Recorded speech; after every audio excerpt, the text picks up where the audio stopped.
morning. Today we are going to speak about gastritis or popularly known as acid reflux disorder. How do you define gastritis? It is an inflammation of the gastric mucous membrane. Really speaking, the disease gastritis is very vague and is a broad term. Mucosal changes, example erythema, subepithelial hemorrhage, and erosions are the hallmark of the endoscopic diagnosis. Classification. Classification of gastritis is a difficult affair. Clinically, it is divided into acute gastritis and chronic gastritis, but other classifications based on histology, immunology, endoscopy appearance, secretory activity, and functional status are worth consideration. Taking all this, the important cause gastritis can be classified under 1. Erosive or hemorrhagic gastritis. 2. Non-erosive, non-specific gastritis. This includes H. pylori gastritis. It may occur acutely when transient nausea, abdominal pain, vomiting may be found.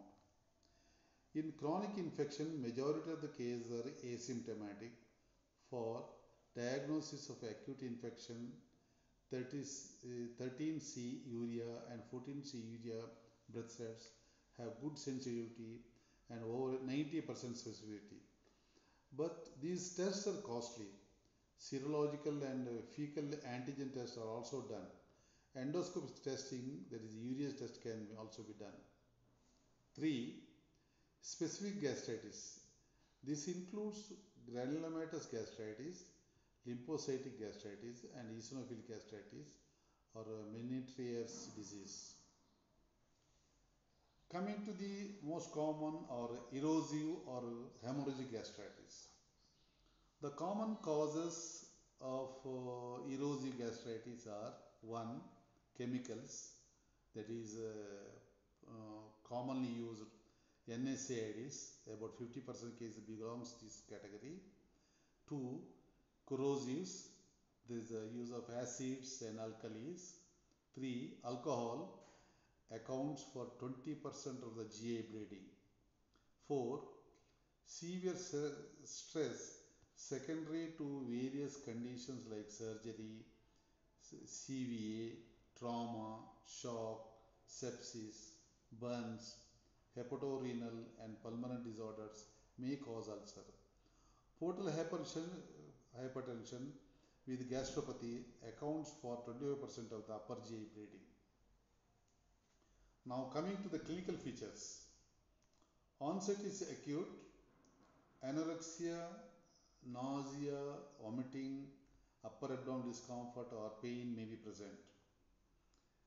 Next, bleeding episodes, example hematemesis and melena may be present, particularly in drug-induced cases, giving rise to anemia.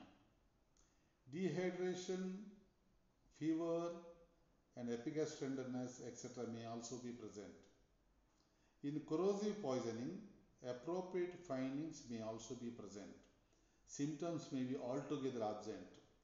Clinical examination shows epigastric tenderness only.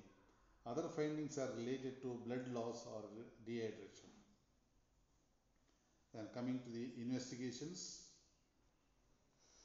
Blood examination may show anemia if there is a considerable bleeding. 2. Upper GI endoscopy is the most sensitive diagnostic investigation. Treatment. Rest in bed is beneficial. Sedation is helpful, particularly with the phenothiazine group of drugs. Antidote for corrosive and poison should be given. Antacid and H2 blockers may also be given. Sucralfate is given in case of stress gastritis or alcoholic gastritis. When aspirin is the cause, platelet transfusion may be required in presence of severe bleeding. In presence of portal hypertension, propranolol can be used to reduce portal pressure. Decompression for esophageal varices may also be done. Bland diet is beneficial. If bleeding occurs, appropriate measures are to be taken. In presence of continued bleeding, endoscopic cauterization of oozing points or banding may also be done. These are about the erosive gastritis.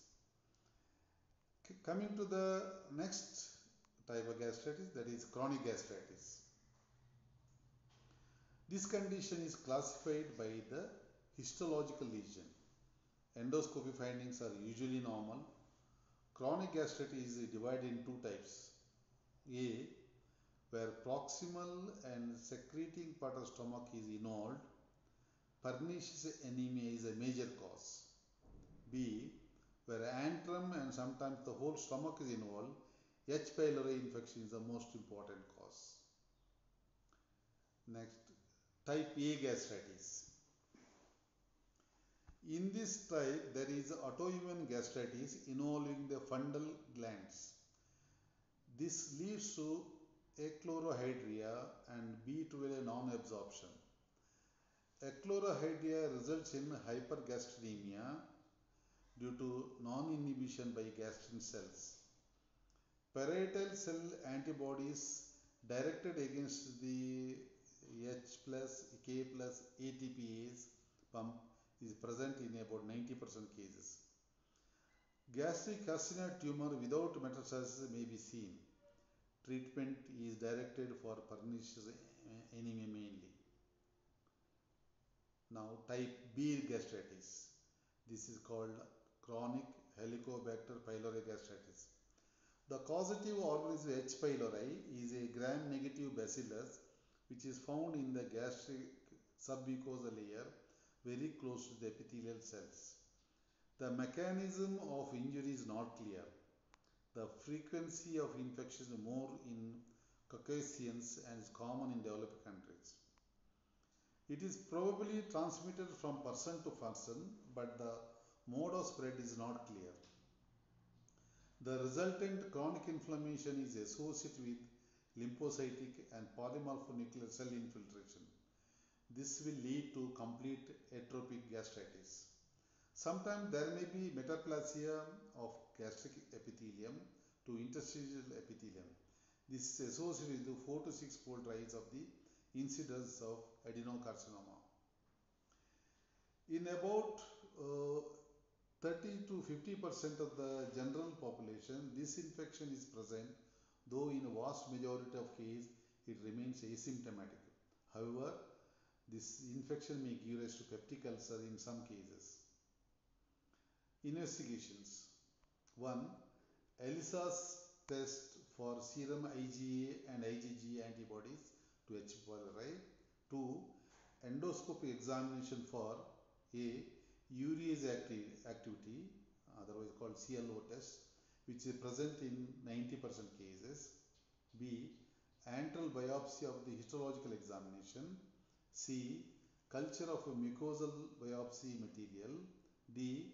14C and 13C urea breath test. Then finally the treatment. Combination of proton pump inhibitor, that is either omeprazole or lansoprazole, with two antibiotics, clarithromycin and either amoxicillin or metronidazole, for 7 to 10 days will eradicate H. pylori in over 85% cases. Alternately, combination of bismuth subsalicylate and two antibiotic, tetracycline plus metronidazole or clarithromycin, can also achieve an eradication rate of 85%. All regime can be given for 10 to 14 days in standard triple drug therapy. PPI orally twice a day, clarithromycin 500 mg twice daily orally, amoxicillin 1 gram twice daily orally. This is the version. A standard quadruple therapy, PPI orally as before, bismuth subsalicylate 2 tabs 4 times a day, tetracycline 500 4 times a day, metronidazole 250 mg 4 times a day. So these are the management of the chronic gastritis. Now coming to the specific types of gastritis. These types of gastritis are having Typical histological findings in gastric biopsy material as given below. Menetrier disease, that is otherwise called hypertrophic gastritis.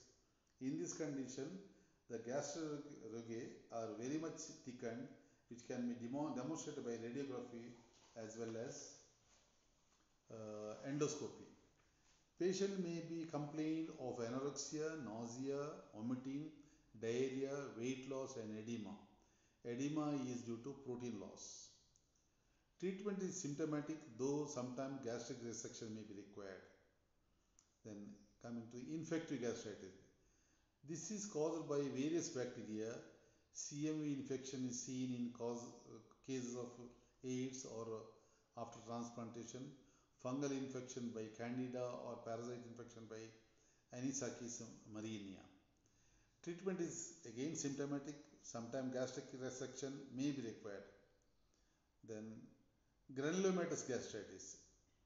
This produces granulomatous inflammation as seen in the tuberculosis, syphilis, sarcoidosis, Crohn's disease, etc.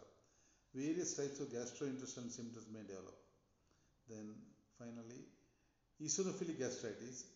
This is a rare condition associated with eosinophilic infiltration of gastric wall involving mucosa, muscularis, or even serous cold. Anemia may develop from chronic blood loss. Treatment. This includes steroids, which is beneficial to majority of the cases.